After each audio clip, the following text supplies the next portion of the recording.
Hello and welcome back to Princess Evangile. Wow, it really is a big event. It seriously is. There were tons of stalls out in the shrine grounds and it was packed with people. And given the number of people walking to the shrine from the station, it was easy to guess that things would be busy. There's so many different things. Let's check them all out. Okay. This is my first time at a summer festival. Ayaka-san seemed pretty happy about it and her joy was infectious. By the way, thanks for helping out in that train. It was way cool the way you moved us around like that. I don't hear Venice's students say way cool very often. You said something like that before. Maybe she was shy about having it pointed out. You looked like you were having a hard time on that train though, it was pretty crowded. Yeah, well, there was that, but yeah. What is it? Are you feeling feverish or something? As she spoke, Ayaka-san put her hand on my forehead. Seems normal. I was feeling really self-conscious, but I decided to be honest. I'm just a little nervous. You know, being so close to you and all. Oh my! So that's what it was. Does that mean you've started to see my appeal as a woman? Yes, I have. On the contrary, she'd always been way too appealing. I mean, I was so happy that we got to go on this date today. Hey, let's link arms. Huh? Arms? It's a date after all, we can do that much. Or do you not want to? No way. Which one is it? I mean, I want to. I proffered my arm. Ayaka-san twined her arm around mine. Girls' arms sure are soft. It was the same thing I'd felt just before. Oh my, Seikun, your arm is so hard. I was just thinking the opposite of you. Your arms get all soft when you don't exercise. Your arms get all soft when you don't exercise them often. Soft things can be nice though. What a strange thing to say. I covered with a laugh again, like I had on the train. Oh well, let's get going. Right. We started to walk, pulling me along, and the softness of her arm was really nice. There were many couples on the festival grounds, including some men and women holding hands or linking arms like us. But it's okay, isn't it? Just this much? Huh? I'm a little high on life right now. Normally I wouldn't do this kind of thing, not even with you. You don't like it after all. It's not that I don't like it, I'm the one who proposed it, remember? Well, but you don't think it's too bold or something? Ayaka-san placed a hand on her flushed cheek. I felt like I was seeing her for the first time. What? What is it? It's just when I see you acting this way about something like this. Huh? It's a little different from your usual self. Different from usual. Because of the way you usually tease me. Well, I won't deny that, but have I ever really hung on you this way before? Never, now that you mention it. And when I thought back, I couldn't remember having this kind of intimate contact with her before. We held hands on that magic road, but there'd been a pretense for that at least. Despite appearances, I'm actually pretty cautious, you know. That's why all the times I approached her, I never took it to the next level. Yeah. But now we've sort of become friends, so it's okay, right? Yeah. I nodded firmly. And so we walked around the grounds, linked, arm in arm. Seen from afar, we look every bit the image of a couple. I keep hitting something soft. Something soft? You're doing that on purpose, aren't you? You got me. I see. We stopped frequently at the stalls, and each time we did, my arm ran up against something with a lot of bounce. I felt the softness there too, and it was enough to shock me a little. Well, it's not like I can help it. I'm just a big girl that way. You sure are. Hey, what are you looking at? And she poked me in the forehead. There was a smile in her eyes. In that case, maybe I should have worn a yukata. Yukata? I hear that when you wear a yukata, you're not supposed to put on underwear. That's... But I don't have a yukata, so... Oh, I see. Try not to look so despondent. Well then, next year let's go to a summer festival wearing a yukata. Just kidding. I don't want to jinx it by talking about next year. Of course she was right, but I didn't like that she could say it so casually.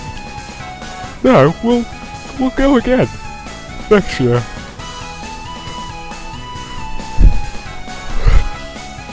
I looked at her seriously. Maybe I was just high on life right now, like Ayaka-san had said before, and spurred on by the hustle and bustle of the festival and her body heat. But all that aside, I really did mean it. Look, obviously, no one knows what'll happen next year, but I know what's happening now. Now? Right now. I really want to go to a summer festival with you again next year. Is that so wrong? That's not really fair, but I mean it. Yeah, I hear you. Just as long as you don't forget. I won't forget. I promise. Okay then. I'll remember too.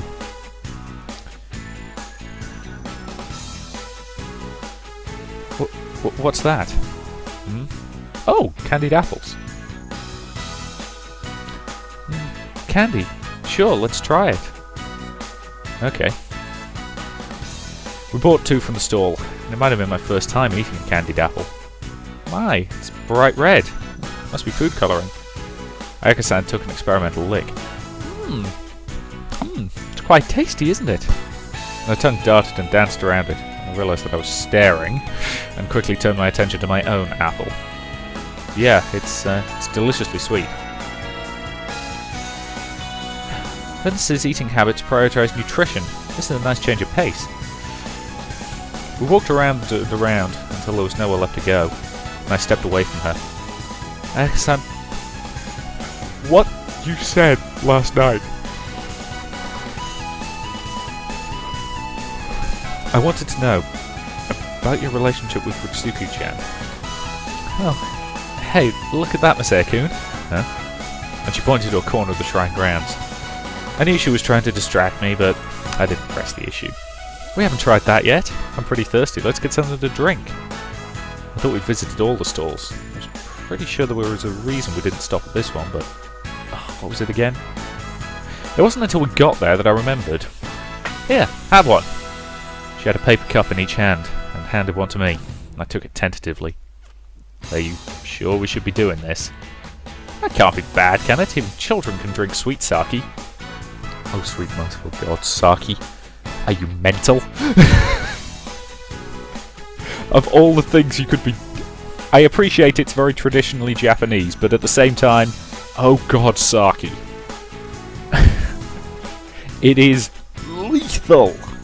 And this is coming from somebody who really quite likes, you know, things that have vodka as a primary ingredient. Well, that's true. I continued frowning, though. I couldn't hold my liquor at all. They were selling cold, sweet sake, and the Ayaka-san wanted to try some. Okay, here we go. It's quite tasty. I really like it cold like this. Now I'll try. No one could get drunk on sweet sake, right? But... Hey, it is good, isn't it? Huh? What? This isn't good. I'm suddenly dizzy.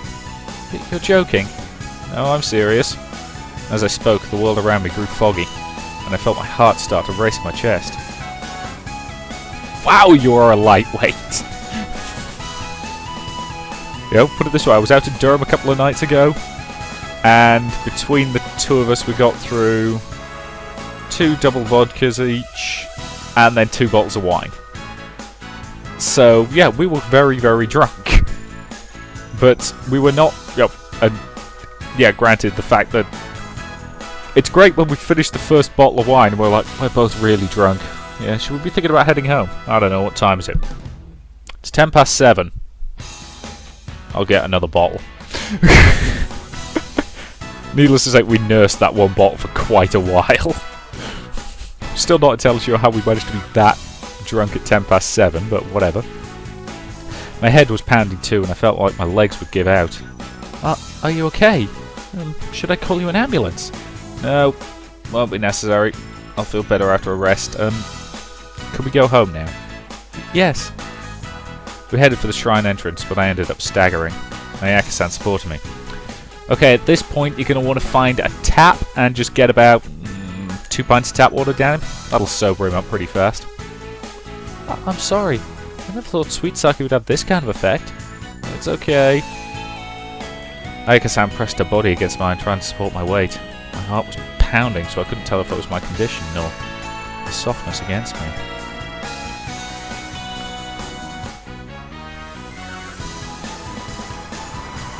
Okay. We appear to be back at this old gaff. Thanks. She managed to get out of the taxi, carting the now unconscious Masaya. Oh, phew, he's heavy. He had a solid physique, and the fact that he was limp made it harder to carry him. Please, stand on your own 2 feet. Oh. The burden got a little lighter. Second floor. Right. Keys in my wallet pocket. The wallet in your pocket, okay. Ayaka decided she'd worry about that when they got there, and focused on climbing the stairs.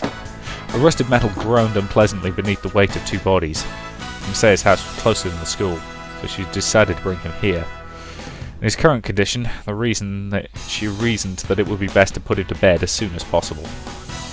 They eventually reached the 2nd floor, and she located a familiar room. She pulled his wallet from his back pocket and found the key inside, safe and sound.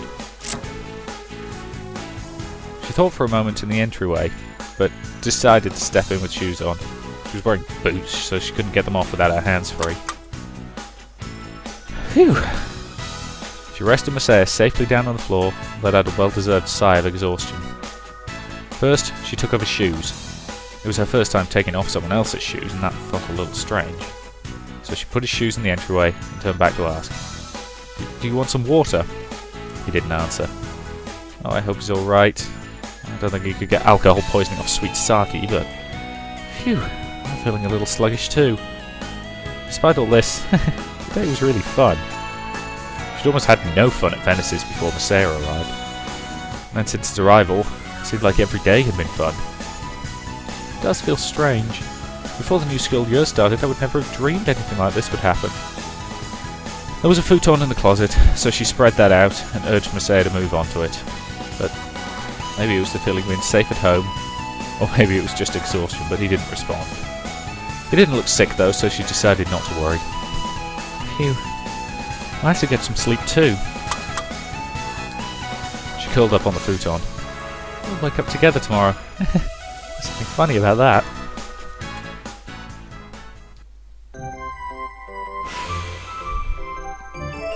Seriously, he had...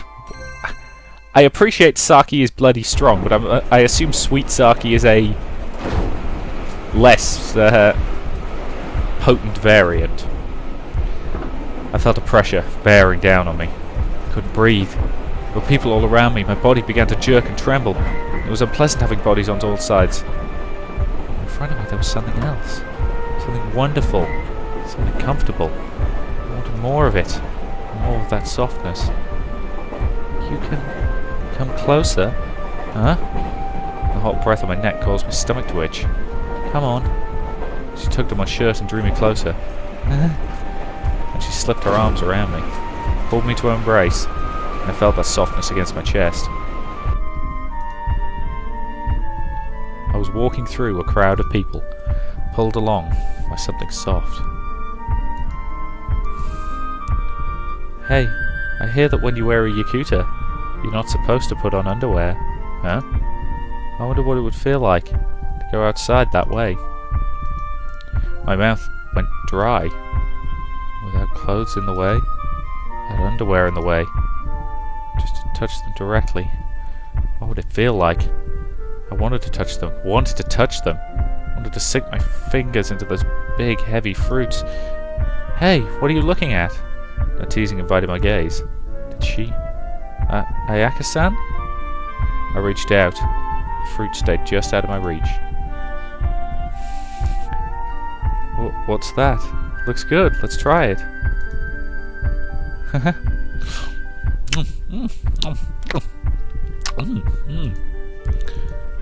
couldn't take my eyes off the dancing of her tongue. I wasn't sure if it was the food colouring or her own natural colour, but her tongue was a deep, deep red. It really is very good. Oh, so sweet. Sekun, aren't you going to eat? I realised that I was staring at her tongue and quickly took a bite of my apple. Sweet and delicious. I ate it all up. Does anybody else feel like we're in the middle of Masaya's wet dream right now? Because I'll be honest, I'm a little uncomfortable. Ayaka-san licked her lips so as not to miss a single drop, and the spit and sugar combined, causing her lips to glisten. Oh God, it was incredibly sexy, and every urge of my body told me to dive at them. Ayaka-san smiled as if reading my mind. Go ahead. I saw her lips form the words, and the candied apple fell from my hand. I took a step forward and grabbed powerfully at the soft body of hers, and suddenly I felt like I was falling.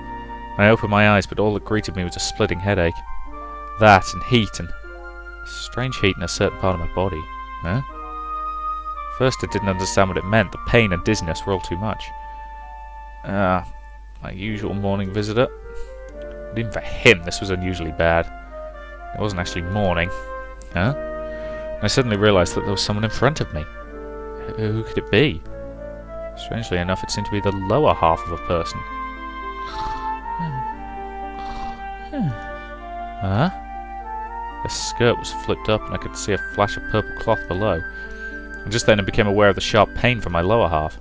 My pulse was racing, with every beat throbbing pain ripped through my skull. I thought my head was going to split in two. I averted my eyes. Well, I meant to, but I couldn't tear them away. Quite the contrary, my gaze was fixated on her. Her white thighs and the panties just above them were all that I could see. What was going on? God, my pants were so tight. I had to get them off. And then maybe that blinding pain in my head would go away. There has to be a bathroom in this place, right? Dude, if you wake up with a really bad hangover... Actually, I don't have any good advice for hangovers. I don't get hungover. I just get really hungry.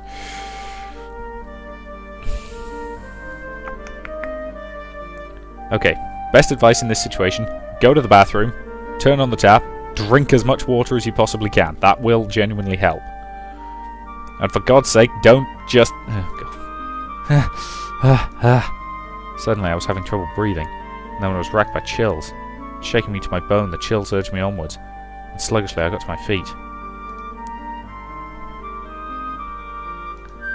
Her eyes fluttered open. It was still dark. What time was it? She'd lain down next to Masaya, but now she couldn't find him anywhere. Maybe he was in the bathroom, but she couldn't hear anything. Deciding that something was amiss, she rolled over in bed, and realised someone was on top of her. Oh, bloody hell. Ayaka-san! What? A second! Suddenly she felt a sharp pain from her chest. Belatedly she realised that someone was grabbing at it. Hey, Masaya-kun, cut it out! She tried to push him away, but her legs were pinned, his weight pressing down on her, and she couldn't find enough power in her upper body. She cried out a little in pain, and then the grip slackened. It looked like he hadn't fully lost his mind, but... Masaya-kun, you're still out of it, aren't you? Well, this scene's gone to an incredibly uncomfortable place. Ayaka-san, I love... And for a moment, the will to resist slipped away. Empowered by this, Masaya drew his face close to her neck. She let out a strange cry. Was it the unpleasantness of the situation, or was it... Ayaka-san. Masaya-kun wants me. Ayaka closed her eyes, and then opened them right away. If she let things go on like this, they were both going to regret it. Oh, come on, that's enough. Wake up already. Bam. Ow! Ow! Ow! Ow! Ow! Ow! And she punched him straight in the nose, and he went flying. It must have hurt, and Ayaka quickly sat up and fixed her rumpled clothing. Are you awake? Huh? In the darkness of the room she could hear him blinking, and sensing that the stench of desire had lifted from him, Ayaka let out a sigh of relief. Looks like he's come to. Are you implying that that was, to all intents and purposes, sleep raping? Because I appreciate it is entirely possible for someone to effectively sleepwalk and do all kinds of weird things. But I'll be honest, sleep raping, that whole idea creeps me the hell out.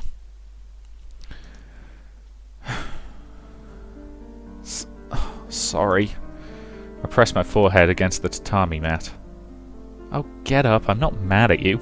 You really should be. Even so, I remained prostrate on the floor. God, what in the world had I done? To be honest, it had felt like a dream. I could barely remember anything but... Oh God, I could remember the feel of her body. And just thinking about it made me want to crawl under a rock and die. Oh, Miss Seikun, if you keep grovelling like that, I'll start to feel like I did something wrong. Right. I looked up. Ayaka-san really wasn't angry, and I felt relieved from the bottom of my heart. God, if she'd hated me for this, then I would have hated myself for what I'd done, but even more than that. You were out of it, right? It appears so. I was wide awake now. Dunking my head in water in the kitchen had done the trick. That's also a good trick. Although you were just pretending, right? I'm sure. No way, I couldn't. It was a joke. You aren't the kind of person who would do that. We've only known each other 6 months, but I know that much. Knowing that she trusted me, well, it made me so happy that it brought tears to my eyes. And as the feelings welled up inside me, I turned away and covered my eyes with my hand. Oh, did it hurt that much? I'm sorry. Oh, no. I cleared my throat and then bowed again. I really am sorry. Thanks. By the way, are you hurt? I think I'm okay. What about, marks? Marks? Right. Ayaka-san blushed and pressed a hand against her chest. I think I'm okay. Hope so. Won't really know until I look. I apologised again. I don't actually remember anything I did. Although to be precise, the remembrance of sensation made it pretty easy to piece together. Oh? Is that so? Yeah, I mean it. No, I didn't mean to doubt you, but then you don't remember what you said. Did I say something? I see. I shook my head and I couldn't remember anything that I'd said. I've got no idea, really. What did I say? I'm not going to tell you. Huh? I don't think it's something you just say in the heat of the moment, anyway. Huh? Next time you say it, I want you to do it in full control of your senses. That is assuming you ever get the chance to. I still had no idea what I'd said. It would be strange to keep prodding her, so I nodded and I dropped the subject. Actually, does your shower work here? Yeah, I kept up on the gas payment. There should be some clean towels too. Then do you mind if I use it? Of course not. I stood up, showed her to the shower. It was a one-bedroom apartment, so it wouldn't be that far to find anyway. No peeking now. I'll wait outside. You don't have to go that far. I want to get some fresh air. I see. Oh, okay then. I came back to the room after about 30 minutes. Dawn came early in summer, and the sky was already getting brighter. Ayaka-san said she couldn't wash her hair for lack of hairdryer, but she looked pretty refreshed. Now then, I guess I should keep my promise. Promise? Oh no, you forgot. You said if you took me out on a date, I'd tell you about Ritsuku. Don't you remember? Yeah, of course I remember. I've been curious about it. I see, but... well, I don't know why you wanted to know something about that, Misaya-kun. I don't think it's that strange. Really? I just... want to know. About you. Misaya-kun. Such a straightforward person. Straightforward? Yeah. Before you were... well... huh? I couldn't quite hear her at the end. Nothing. She shook her head. Or maybe I should say you have a one-track mind. To wishy-washy people like me, it's really kind of incredible. No one's ever said that about me before. Really? I think other people do feel it. Well, I'm happy-go-lucky. My sister criticises me for it, and... well, that's why I don't have a lot of good friends. But despite who I am, it's like you crashed straight into me. You made things so clear at the Evening Star Gathering too, even at the shrine. What did I say? Well, at the Evening Star Gathering you stated clearly that you wanted to look up at the stars with me. And at the shrine, you said you wanted to come with me next year and that kind of thing, and it just makes me so happy.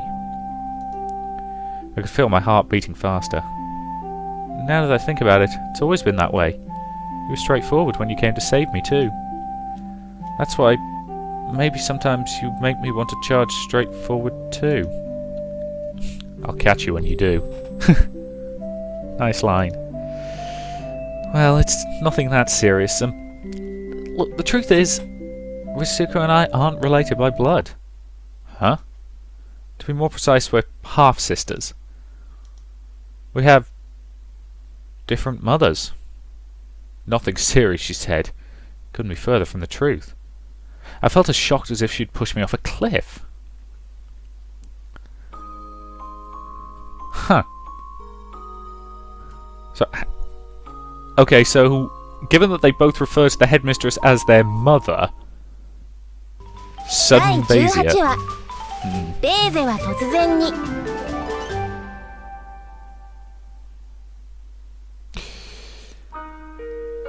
Well, I'll be honest, that to me seems like a pretty good point to end this video. We're only at about the 26.5 minute mark, but I think that's reasonable, and that is a very convenient point in my opinion.